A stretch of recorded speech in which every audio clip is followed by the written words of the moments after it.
Number one, put God first. Put God first in everything you do. Everything that you think you see in me, everything that I've accomplished, everything that you think I have, and I have a few things, everything that I have is by the grace of God. Understand that.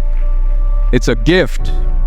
40 years ago, March 27th, 1975, it was 40 years ago, just this past March, I was flunking out of college. I had a 1.7 grade point average. I hope none of you can relate. I had a 1.7 grade point average. I was sitting in my mother's beauty shop. They still call it beauty shop now? What they call it? Yeah, I'll sit in the beauty parlor. I was sitting in my mother's beauty parlor, and I'm looking in the mirror, and I see behind me this woman under the dryer.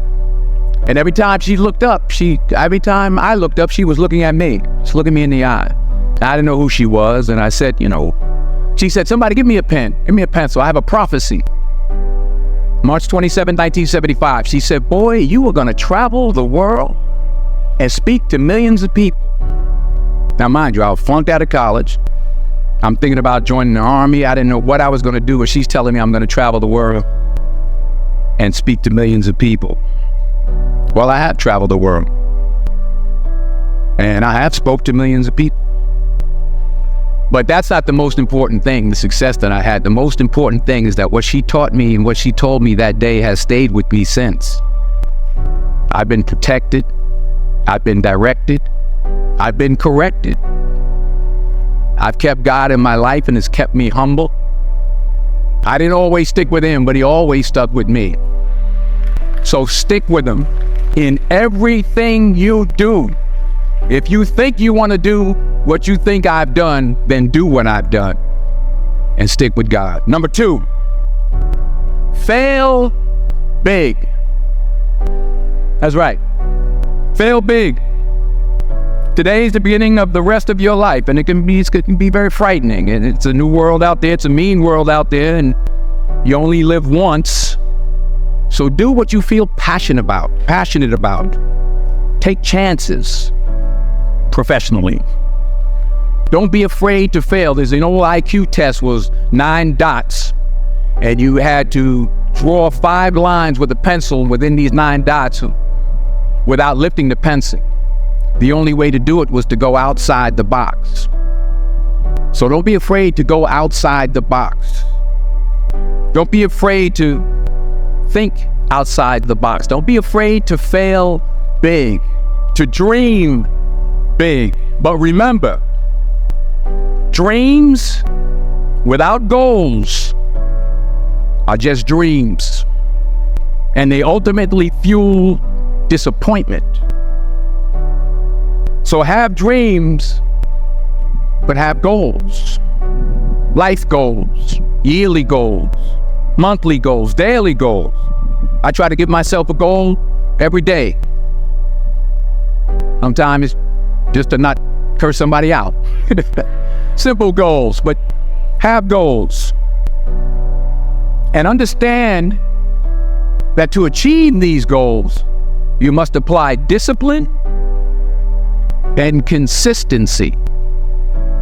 In order to achieve your goals, you must apply discipline, which you've already done, and consistency every day, not just on Tuesday and this a few days.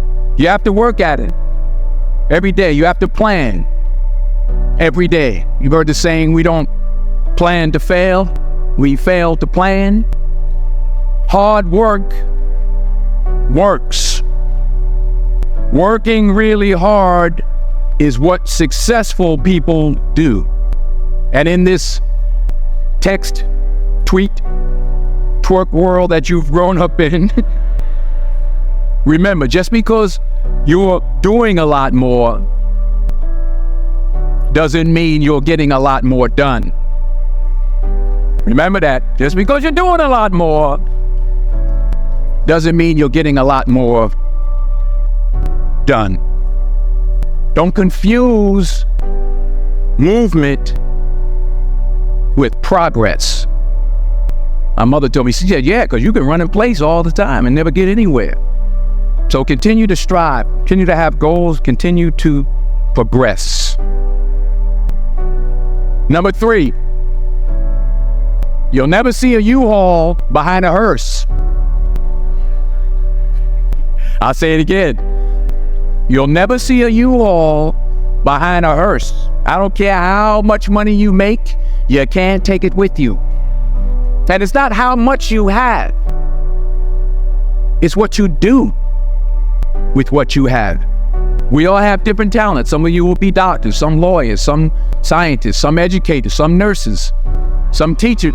Yeah, okay. Some preachers. The most selfish thing you can do in this world is help someone else. Why is it selfish? Because the gratification, the goodness that comes to you, the good feeling that I get from helping others, nothing's better than that. Not jewelry, not big house I have, not the cars, but it's the joy. That's where the joy is, in helping others. That's where the success is. Finally, I pray that you put your slippers way under the bed tonight, so that when you wake up in the morning, you have to get on your knees to reach them. And while you're down there, say thank you for grace. Thank you for mercy. Thank you for understanding. Thank you for wisdom. Thank you for parents. Thank you for love. Thank you for kindness. Thank you for humility. Thank you for peace. Thank you for prosperity. Say thank you in advance for what's already yours. That's how I live my life. That's why I am, one of the reasons why I am today. Say thank you in advance for what is already yours. True desire in the heart for anything good is God's proof to you, sent beforehand to indicate that it's yours already. I'll say it again. True desire in the heart, that itch that you have, whatever it is you want to do, that thing that you want to do to help others and to grow and to make money, that desire, that itch, that's God's proof to you, sent beforehand already to indicate that it's yours. And anything you want good, you can have. So claim it. Work hard to get it. When you get it, reach back. Pull someone else up. Each one, teach one. Don't just aspire to make a living. Aspire to make a difference. Sure.